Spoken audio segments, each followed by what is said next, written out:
Hello বন্ধুরা, আশা করছি তোমরা অনেক ভালোই আছো। আজকে তোমাদের লোকনাথ জিএস সেন্টারে ওয়েলকাম জানাচ্ছি। আইসিডিএস পরীক্ষার লাস্ট মিনিট সাজেশন নিয়ে আজকে তোমাদের সাথে আলোচনা করব। আর সেখান থেকে 100% কমন অবশ্যই তোমরা পাবে। আর তোমরা যদি আমাদের চ্যানেলে নতুন হয়ে থাকো তাহলে চ্যানেলটিকে অবশ্যই সাবস্ক্রাইব করো। তাহলে আজকের প্রথম প্রশ্ন হচ্ছে, দুর্গাপুর কোন নদীর তীরে অবস্থিত? তাহলে দুর্গাপুর অজয় নদী, দামোদর নদী, কংসাবতী, শিলাবতী। তাহলে সঠিক অ্যান্সার হয়ে যাবে দামোদর নদীর তীরে অবস্থিত। নেক্সট কোশ্চেন হচ্ছে, মালদা কোন নদীর তীরে অবস্থিত? তিস্তা, তোরসা, মহানন্দা, ময়ূরাক্ষী। তাহলে অ্যান্সার হয়ে যাবে মহানন্দা নদীর তীরে অবস্থিত। নেক্সট কোশ্চেন হচ্ছে, শিলিগুড়ি কোন নদীর তীরে অবস্থিত? তাহলে শিলিগুড়ি হচ্ছে মহানন্দা নদীর তীরে অবস্থিত।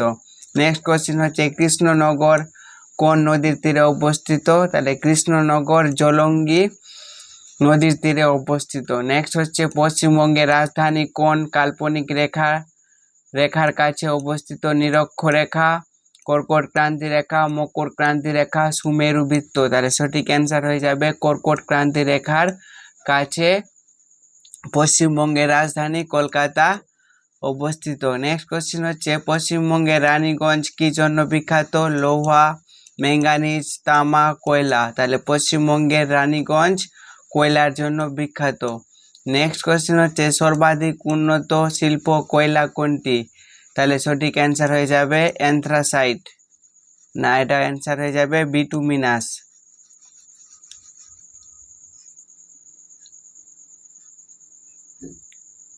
এটা তো অ্যান্থ্রাসাইট হবে সঠিক অ্যান্সার, এখানে অপশনটা সঠিক দেওয়া নেই। নেক্সট কোশ্চেন হচ্ছে, ভারতের প্রথম হাইকোর্ট কোথায় প্রতিষ্ঠিত হয়? তাহলে ভারতের প্রথম হাইকোর্ট প্রতিষ্ঠিত হয় কলকাতায়।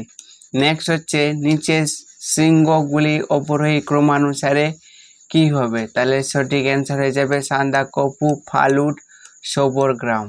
নেক্সট কোশ্চেন হচ্ছে, সুভাষচন্দ্রকে দেশ নায়ক উপাধি কে দিয়েছিলেন? মহাত্মা গান্ধী, রবীন্দ্রনাথ ঠাকুর, শরৎচন্দ্র চট্টোপাধ্যায়, কাজী নজরুল ইসলাম। তাহলে সঠিক অ্যান্সার হয়ে যাবে রবীন্দ্রনাথ ঠাকুর সুভাষচন্দ্র বসুকে দেশ নায়কের উপাধি দিয়েছিলেন। নেক্সট কোশ্চেন হচ্ছে, ভারতের সঞ্চিত কয়লার 80% কোথায় রয়েছে? তাহলে অ্যান্সার হয়ে যাবে দামোদর অববাহিকায় ভারতের সঞ্চিত কয়লার 80% রয়েছে। নেক্সট হচ্ছে, গণদেবতা উপন্যাসের রচয়িতা কে? তাহলে গণদেবতা উপন্যাসের রচয়িতা হচ্ছে তারাকেশ্বর বন্দ্যোপাধ্যায়।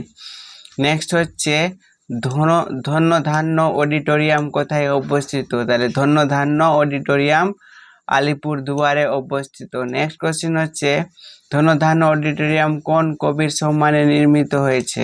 তাহলে অ্যান্সার হয়ে যাবে দ্বিজেন্দ্রলাল রায়ের সম্মানে নির্মিত হয়েছে। নেক্সট কোশ্চেন হচ্ছে, কলকাতা হাইকোর্ট কত সালে স্থাপিত হয়? তাহলে কলকাতা হাইকোর্ট 21 জুলাই 1862 সালে স্থাপিত হয়। নেক্সট হচ্ছে, শান্তিনিকেতনকে প্রতিষ্ঠাতা করেন? তাহলে শান্তিনিকেতন প্রতিষ্ঠাতা করেন দেবেন্দ্রনাথ ঠাকুর। নেক্সট কোশ্চেন হচ্ছে, কত সালে শান্তিনিকেতন বিশ্ব ঐতিহ্যের তালিকায় স্থান লাভ করেছে? তাহলে সঠিক অ্যান্সার হয়ে যাবে 2023 সালে।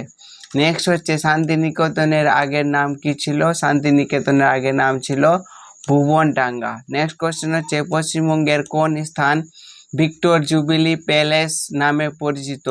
ঝাড়গ্রাম, রাজবাড়ি, হাজারদুয়ারি, প্রাসাদ, কোচবিহার রাজবাড়ি, ভিক্টোরিয়া মেমোরিয়াল। তাহলে সঠিক অ্যান্সার হয়ে যাবে কোচবিহারের রাজবাড়ি। নেক্সট হচ্ছে, বিশ্বভারতী বিশ্ববিদ্যালয়কে প্রতিষ্ঠা করেন? তাহলে বিশ্বভারতী বিশ্ববিদ্যালয় প্রতিষ্ঠা করেন রবীন্দ্রনাথ ঠাকুর। নেক্সট হচ্ছে, ভিক্টোরিয়া মেমোরিয়াল হলো কত সালে প্রতিষ্ঠিত হয়? তাহলে ভিক্টোরিয়া মেমোরিয়াল হল প্রতিষ্ঠিত হয়েছে 1921 সালে। নেক্সট কোশ্চেন হচ্ছে, আনন্দমঠ উপন্যাসের রচয়িতা কে? তাহলে আনন্দমঠ উপন্যাসের রচয়িতা হচ্ছে বঙ্কিমচন্দ্র চট্টোপাধ্যায়। নেক্সট হচ্ছে, পথের দাবি কে রচনা করেছেন? তাহলে পথের দাবি রচনা করেছেন শরৎচন্দ্র চট্টোপাধ্যায়। নেক্সট হচ্ছে, পথের পাঁচালী উপন্যাস কে রচনা করেছেন? তাহলে পথের পাঁচালী উপন্যাসটি রচনা করেছেন বিভূতিভূষণ বন্দ্যোপাধ্যায়। নেক্সট হচ্ছে, গীতাঞ্জলি কাব্যগ্রন্থের রচয়িতা কে? তাহলে গীতাঞ্জলি কাব্যগ্রন্থের রচয়িতা হচ্ছে রবীন্দ্রনাথ ঠাকুর। নেক্সট হচ্ছে 1084 মা কে রচনা করেছেন? 1084 মা রচনা করেছেন মহাশ্বেতা দেবী। নেক্সট হচ্ছে প্রথম প্রতিশ্রুতি উপন্যাস কে লিখেছেন? তাহলে প্রথম প্রতিশ্রুতি উপন্যাসটি লিখেছেন আশাপূর্ণা দেবী। নেক্সট হচ্ছে সেই সময়ে উপন্যাস কে রচনা করেন? সেই সময় উপন্যাস রচনা করেন সুনীল গঙ্গোপাধ্যায়। নেক্সট হচ্ছে পদ্মা নদীর মাঝি উপন্যাসের রচয়িতা কে? তাহলে অ্যান্সার হয়ে যাবে মানিক বন্দ্যোপাধ্যায়। নেক্সট হচ্ছে ভানু সিংহ কার ছদ্মনাম? ভানু সিংহ হচ্ছে রবীন্দ্রনাথ ঠাকুরের ছদ্মনাম। নেক্সট হচ্ছে ধন্য ধান্য পুষ্প ভরা আমাদের এই বসুন্ধরা গানটি কে লিখেছেন? এই গানটি লিখেছেন দ্বিজেন্দ্রলাল রায়। নেক্সট হচ্ছে বিদ্রোহী কবি নামে কে পরিচিত? তাহলে বিদ্রোহী কবি হচ্ছে কাজী নজরুল ইসলাম।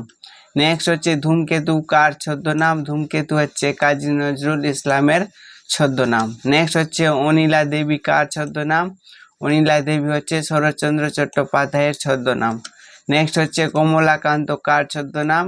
কমলাকান্ত হচ্ছে বঙ্কিমচন্দ্রের চট্টোপাধ্যায়ের ছদ্মনাম। মৌমাছি কার ছদ্মনাম? মৌমাছি হচ্ছে বিমল ঘোষের ছদ্মনাম। বীরবল কার ছদ্মনাম? বীরবল হচ্ছে প্রথম চৌধুরী প্রমোদ চৌধুরীর ছদ্মনাম। নেক্সট হচ্ছে কালপুরুষ কার ছদ্মনাম? কালপুরুষ হচ্ছে সুবোধ ঘোষের ছদ্মনাম। কীর্তিবাস কার ছদ্মনাম? কীর্তিবাস হচ্ছে প্রেমেন্দ্র মিত্রের ছদ্মনাম। হুতম পেঁচা, হুতম পেঁচা হচ্ছে কালী প্রসন্ন সিংহ। তাহলে আজকে আমরা 40টি প্রশ্নের আলোচনা করলাম, আর এই 40টি প্রশ্ন ছদ্মনাম এবং নদী থেকে যে কোথায় কোন নদী তীরে কোন কি অবস্থিত সেই সম্পর্কে আলোচনা করেছি। এগুলো প্রশ্ন যদি তোমাদের ভালো লাগে তাহলে চ্যানেলটিকে অবশ্যই সাবস্ক্রাইব করো এবং পাশের দেওয়া বেল আইকনটি অন করে রাখো পরবর্তী ভিডিও সবার আগে পাওয়ার জন্য।